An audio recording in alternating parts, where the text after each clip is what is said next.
नमः ऋषभदेवाय धनतीर्थ प्रवर्तिने सर्वा विद्या कला यस्मात् आविर्भूता महीतले। भव्यात्मा जम्बूद्वीप हस्तिनापुर में जो निर्मित जम्बूद्वीप की रचना है, अपने आप में एक अभूतपूर्व और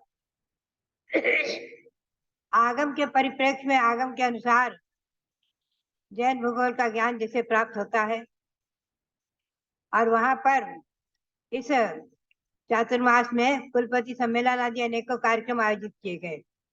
और विधान की तो झड़ी लगी रहती है आष्टानिक में और दशलक्षण पर्व में, और बीच बीच में भी लोग विधान करते रहते थे। कभी इंद्रध्वज विधान, कभी तीन लोक मंडल विधान, कभी सिद्ध चक्र विधान, और आसपास में भी जो है मवाना और सरधना आदि के लोग भी विधान करते रहते। वहां भी हम कभी अपने संघ के ब्रह्मचारी ब्रह्मचारिणी आदि को भेजते रहते थे। ये सब कार्यक्रम संपन्न होते रहते थे धन प्रभावना के। और मुख्य रूप से देखा जाए तो जम्बूद्वीप स्थल पर हमने अनुभव किया कि हमारा लेखन कार्य यहाँ पर भी जो है कहीं पर भी हो वो निराबाद चलता रहता है। आज सठखंडागम ग्रंथ की सिद्धांत चिंतामणि टीका हमें दे रही थी। हम चिंतन कर रहे थे कि देखो हमने जो है इसे हस्तिनापुर में लिखना प्रारंभ किया था और सन 1995 में टीका लिखना प्रारंभ किया था। और उसके बाद मांगी तुंगी के लिए विहार हुआ, बीच में कुंडलपुर के लिए विहार हुआ, प्रयाग के लिए हुआ, कहीं कहीं विहार होते रहे। और मैंने अनुभव किया दिल्ली कहीं भी, लेकिन हमारा लेखन कार्य नहीं रुका। और मार्ग में ही लिखते लिखते जहाँ पहुंचते आधा घंटे घंटे जो भी समय मिलता है लिख लेते, रात्रि में लिख लेते, पूर्व रात्रि में, पश्चिम रात्रि में तो सिद्धांत ग्रंथों के पढ़ने का निषेध है तो नहीं लिखते थे। और मैंने अनुभव किया है कि जहाँ जहाँ सभा होती, प्रवचन होते, तो हमारे छिल्लक जी, मोती सागर जी है, रविंद्र कुमार जी है, ये ब्रह्मचारी थे जब, अभी रविंद्र कीर्ति जी पीठा जी से, और ये चंद्रावती जी, ये लोग प्रवचन करती और हम सभा में ही अपने लिख लेते थे। संस्कृत की टीका का लेखन कार्य मेरा चलता रहता था और निराबाद संपन्न हुआ। तो बात यह है कि सरस्वती की अनुकंपा और पूर्व जन्म के संस्कार और गुरुओं का आशीर्वाद और भगवंतों की मुख्य रूप से हमने अनुभव किया है। लेखन कार्य हो, चाहे अध्यापन कार्य हो, चाहे विहार हो, चाहे जो भी कार्य हो, सभी में हमने एक अनुभव किया है कि भगवान की भक्ति से कार्य की सिद्धि होती है। भगवान की भक्ति से हमें शक्ति मिली है और शक्ति से ही हमें युक्ति मिली है, और शक्ति इसी से ही हमें, भगवान की भक्ति से ही मुक्ति मिलेगी, ये निश्चित है। भगवंतों की भक्ति से कोई भी कार्य ऐसा संसार में असंभव नहीं जो न पूर्ण हो। कई बार मैं चिंतन करती रहती हूँ कि भगवंतों की भक्ति में अचिंत्य शक्ति है। मैं आपको बताऊं, छोटा सा उदाहरण याद आ जाता है कि एक बार मैं अस्वस्थ थी। अस्वस्थ तो कई बार होती हूँ, और यहाँ तक कि वैद्य लोग कह देते हैं कि अब माता जी के स्वास्थ्य के लिए, जैसे कभी पीलिया हो गया, कभी टाइफाइड हुआ, कभी कुछ ऐसे ऐसी। और साधु जीवन में एक बार आहार, और अगर उस समय जरा सा कुछ लिया, दवाई या पानी या काढ़ा, और उल्टी हो गई, बात खत्म, फिर तो कुछ लेना नहीं है। आदि ऐसी स्थिति में शरीर को चलाना। लेकिन तो एक दिन जो है हम जरा सा स्वच्छता का अनुभव करके अपने कमल मंदिर में महावीर भगवान के सामने बैठे थे। मैं आपको अपनी सच्ची बात बताऊं, और उस समय जो है मुझे पट्टे पर, जैसे अभी व्हील चेयर से ले आते हैं, पाटे से ले गए और वहां जाकर के हम बैठे थे। इतनी शक्ति नहीं थी कि हम अपने त्यागी भवन से और महावीर मंदिर तक, कमल मंदिर तक जा सके, जो कि यहीं से बिल्कुल गेट के पास तक था, आप लोगों ने देखा होगा। तो मैंने भगवान महावीर के सामने, मेरे मुंह से निकल गया कि भगवान एक भक्तामर काव्य से 48 ताले टूट गए थे। एक धनंजय कवि ने एक स्तुति बनाई थी, विश्व उतर गया था, और हमने तो लगभग 100 स्तुति बना ली। लगभग 50 से अधिक विधान बड़े बड़े बनाए, कल्पतरु विधान, इंद्रदेव विधान, सहस्रनाम विधान आदि विधान। और इतनी भक्ति की है आपकी, क्या शक्ति है, ऐसे मेरे मुंह से निकल गया। और एकदम जो है वहां आवाज आती है, आकाशवाणी के समान आवाज आती है, जैसे कोई देवी बोल रही है। और सचमुच में मानो चक्रेश्वरी ही बोल रही थी।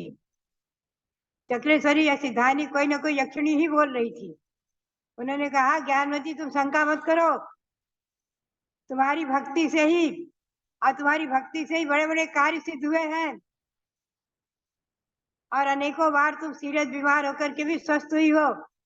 और अनेकों लेखनकार बड़े बड़े ग्रंथों के निर्माण, ये सिद्धांत चिंतामणि टीका आदि के निर्माण और इतने बड़े बड़े कार्य सब संपन्न हुए हैं। मुझे उसमें बड़ा मन में पश्चाताप हुआ कि मेरे मन में शंका क्यों आई थी। सचमुच में भगवान की भक्ति से सब कार्य सिद्ध होते हैं, स्वास्थ्य लाभ मिलता है। और उसके बाद भी मैंने अनुभव किया है। पुनः मांगी तुंगी जाना, 108 फुट उत्तुंग भगवान महावीर ऋषभ देव का पंचकल्याण महामहोत्सव इतना बड़ा होना और दिल्ली में बड़े बड़े कार्यक्रम होना, ये सब कार्यक्रम, उसके बाद भी कितने ही कार्यक्रम हुए और आज तक लेकर के। और 13 द्वीप का पंचकल्याण प्रतिष्ठा महोत्सव संपन्न होना, 3 लोग की रचना बनना, पुनः अयोध्या का आना। एक बार अयोध्या आए थे 3 वर्ष पूर्व, 4 वर्ष पूर्व, तब यहाँ सुभद्रनाथ भगवान विराजमान हुए थे मंदिर में। उनका पंचकल्याण प्रतिष्ठा महोत्सव संपन्न हुआ था। उस समय मैं 2 मंदिरों का शिलान्यास करा गई थी, एक भरत भगवान के मंदिर का और एक भरत भगवान आदि एक से एक पुत्र जो भगवान ऋषभदेव के मोक्ष गए हैं, उनके मंदिर का शिलान्यास करा गई थी और अनेकों रूपरेखाएं घोषित कर गई थी। पुनः यहाँ से जाकर के मेरा हसनापुर में चतुर्मास हुआ, दिल्ली हुआ, दिल्ली के कनॉट प्लेस में भगवान भरत की मूर्ति विराजमान हुई, इनका पंचकल्याणक हुआ, वहां भी चतुर्मास हुआ। दिल्ली में अभूतपूर्व प्रभावना रही। पुनः हसनापुर, पुनः यहाँ आना हुआ। हसनापुर में समोसा रत्ना भगवान की बनी है, भव्य, बहुत सुंदर आगम के परिप्रेक्ष्य में। ऐसी चीजें पुनः निर्माण होना, पुनः हसनापुर आना, पुनः अयोध्या आना। आप चिंतन करें, ये सब आना जाना, बिहार आदि होना, ये सब शक्ति कहाँ से आई, कहाँ से आई? केवल भगवंतों की भक्ति से शक्ति है। आप लोग भक्ति करके देख लो। आचार्य वीर शाह जी महाराज कहते थे, वास्तव में विचार करके देखा जाए तो भगवंतों की भक्ति से कोई कार्य असंभव नहीं है, बड़े से बड़े कार्य संभव हो जाते हैं। तो मैंने स्वयं अनुभव किया है मेरे जीवन में। आज 70-71 वर्ष हो गए घर छोड़ करके। 1952 में घर छोड़ा था। और अयोध्या, मैं आपको अयोध्या के बारे में बताऊं 2 शब्द। यहाँ अभी अधिकतम लोग आते हैं तो उनसे पूछते हैं अयोध्या पहले आए थे क्या? अधिकतम लोग कह देते हैं हम पहली बार आए। तो हमें बहुत आश्चर्य होता है, क्योंकि हमने तो बचपन से अयोध्या पाई थी, बचपन से इधर तीर्थ में इधर ही जन्म हुआ था। तो बचपन से ही अयोध्या में हमेशा कार्यक्रम होते रहे हैं जैन समाज के। वो जो कटरा मंदिर है ना, पुराना मंदिर वही था, वही धर्मशाला में हम लोग ठहरते थे बचपन में। और हमेशा जो है यहाँ रथ यात्रा आदि के कार्यक्रम होते रहते थे। भगवान ऋषभदेव की जयंती हमेशा मनाई गई। हम लोग बचपन में पूछा करते थे कब से मनाई जाती है, तो कहते थे पता नहीं, ये तो चतुर्थ काल से चली आ रही है।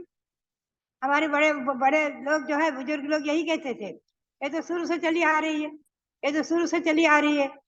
कब से चली आ रही कोई निर्णय नहीं दे सकता है। चतुर्थ काल से यहाँ हमेशा हमेशा भगवान ऋषभदेव की जन्म जयंती मनाई जाती रही है, चैत्र कृष्णा नवमी। और हमेशा जो है खूब भीड़ भी होती थी, विद्वान भी आते थे, संगीत और गीत, और 4-4, 5-5 दिन का मेला होता था और रथ यात्राएं होती थी। तो जो लोग कह देते हैं कि हम पहली बार आए अयोध्या, तो बड़ा आश्चर्य होता है, क्योंकि बचपन से हम जो है इसको पाए थे, यही तीर्थ हमें मिला था मुख्य रूप से। तो बात यही है कि हमेशा ध्यान रखो, अयोध्या शाश्वत तीर्थ है, अनादि तीर्थ है, और हमेशा हमेशा यहाँ तीर्थंकर भगवान जन्म लेते रहे हैं, आगे भी लेते रहेंगे। और इसी भावना को लेकर के 1993 में मैंने यहाँ त्रिकाल 24 भगवान विराजमान कराए थे। भूतकाल में 24 तीर्थंकर हो चुके हैं, वर्तमान में भले ही 5 हुए, ये हुंडा और सटपुली की गोष्ठ से 5 हुए, और इनकी और जन्मभूमि 15 और बन गई। तीर्थंकरों की 19 तीर्थंकरों की जन्मभूमि 15 और बन गई, और आगे भी यही 24 तीर्थंकर यही जन्म लेंगे। तो भव्यात्माओं, शाश्वत जन्मभूमि अयोध्या और शाश्वत निर्वाण क्षेत्र कौन बताएंगे? शाश्वत निर्वाण क्षेत्र समय शिखर। हमेशा ध्यान रखो, दो ही तीर्थ हमारे अनादि निधन है, शाश्वत है, और इनकी रचना जहाँ की तहाँ होती है। जब प्रलय काल आता है, छठे काल में प्रलय काल आता है, 49 दिन तक अग्नि की वर्षा आदि कैसी ऐसी सब चीजें होती है। प्रलय काल में सब कुछ नष्ट भ्रष्ट हो जाता है।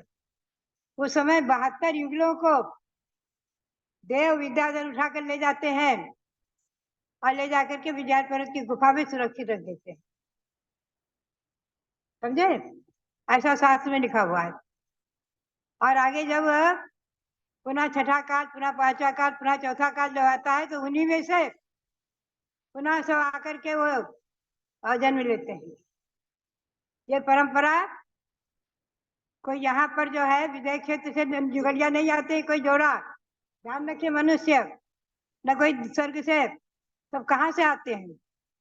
यही की परंपरा आज की जो आपकी है, पता नहीं इसे कौन सी खानदान में से, और सुरक्षित ले जाकर के विचार पर्वत पे रखेंगे, और उन्हीं की खानदान में आगे महापद्म तीर्थंकर होंगे, चक्रवर्ती होंगे, इन्हीं आपकी खानदान में से किसी में से होंगे, कोई सुरक्षित रहेंगे। ऐसा शास्त्रों में लिखा। आचार्य वीर साज महाराज कहा करते, हमेशा ध्यान में रखो। इसीलिए जो है इस तीर्थ का अपना एक अतिशय महत्व विशेष है। अपने आप में तीर्थ तो सभी महिमापूर्ण है, लेकिन अनादि शाश्वत जो तीर्थ है, जिसमें अनंत अनंत तीर्थंकर हो चुके और आगे भी होंगे, ऐसी भूमि, ऐसी पवित्र भूमि पर इस समय हम और आप बैठे हुए बहुत भाग्यशाली है। आज में लोहारी आदि के जो भक्तगण आए हैं, देखकर प्रसन्नता होती है। वहां पर आचार्य श्री सयान साहब महाराज का आचार्य पदारोहण हुआ है। सब लोगों को, पुराने लोगों को याद होगा। अभी तो कितने वर्ष है? 90 में ही तो हुआ है।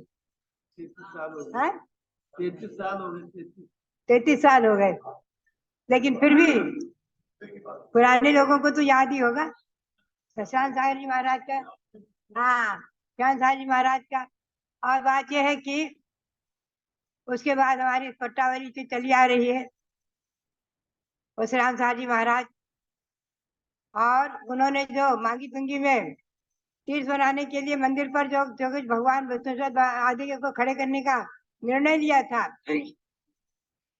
वही पंचनारायण प्रतिष्ठा महोत्सव आदि हमारे रविंद्र कीर्ति जी ने कराया है। और उसी समय जो है भगवान ऋषभदेव हमें उपलब्ध हुए, जो पर्वत को चीर कर, पर्वत को फोड़कर प्रकट हो गए। एक मराठी में भजन बनाया था किसी ने, दगड़ दगड़ दगड़ दगड़ फोड़ला कसे, ऋषभदेव मूर्ति उकेरला कसे। मराठी में एक जो भजन बनाया था कि पत्थर पत्थर को फोड़ा कैसे और भगवान को उकेरा कैसे पत्थर में। और इसे तो आपने आंखों देखा है, हमने आंखों देखा है, अब वीडियो में सब दिखाया गया है, सब दिखाया जाता था।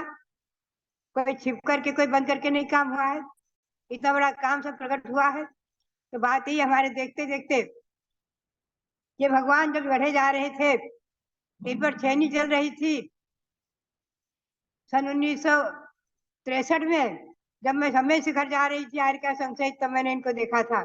उसके बाद ये हमने इनकी प्रतिष्ठा नहीं देखी। अमेरिका थे उस समय, शरण बेलगोल में थे, सुनी थी। और एक बार सन 1992 में धनतेरस के दिन भगवान हमें ध्यान में दिख गए। ध्यान में भगवान दिख गए। अब मैंने निर्णय लिया अयोध्या जाना है, भगवान का महामस्तकाभिषेक कराना है। ऐसे चमत्कारी भगवान है, बहुत अच्छे कारी भगवान है। हमें ध्यान में इनके दर्शन हुए थे। ऐसे चमत्कारी भगवान का दर्शन हम और आप कर रहे हैं, भाग्यशाली है, पुण्यशाली है। तो भव्यात्मा बात यही है कि आज 700 जन्मभूमि अयोध्या, इसको पाकर के 700 समय शिखर तीर्थ क्षेत्र, समय शिखर को पाकर के हम और आप अपने तीर्थों का संरक्षण संवर्धन जितना भी करेंगे कम है। और जितनी भी हम उन्नति करेंगे तीर्थों के विकास में, जो भी हम करेंगे और तीर्थों की यात्रा में जो द्रव्य लगाएंगे, ये हमारी तीर्थ यात्रा, आपकी तीर्थ यात्रा अनंत संसार की यात्रा को समाप्त करके आत्मा को तीर्थ बनाएगी, पवित्र बनाएगी। इसी भावना के साथ भगवान के चरणों में नमन करते हुए आप सबके लिए बहुत बहुत मंगल आशीर्वाद। कमल जी का असली वाल हमारे कहीं जा रहे हैं लगता है, जूम पर अभी अभी उपस्थित हुए हैं, गाड़ी में हैं शायद।